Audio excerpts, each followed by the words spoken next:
Hello there, and welcome to another one of these Lexical Lab 1-minute English videos. If you enjoy this video, make sure you subscribe to our YouTube channel and check out our website www.lexicallab.com to find out more about the online courses we offer. The other day I was chatting to an old friend of mine who also happens to be an English language teacher with a fair few years experience under her belt. And she told me that she had recently got a new job. She'd been appointed DOS, Director of Studies, of a language school up in Scotland.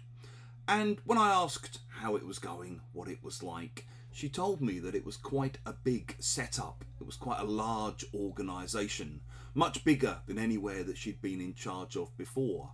And she then added there must be 70 or 80 teachers all told. We often use all told to mean something like after everyone or after everything in a group has been counted. So you might say something like, oh, it's a large property. I guess the property must be nearly 1,000 acres all told.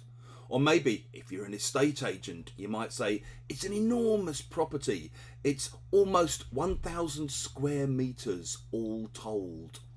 Maybe if you organise an event or a party or a club night or something, once you've counted how many tickets you sold, you might announce, we had 574 people through the door, all told.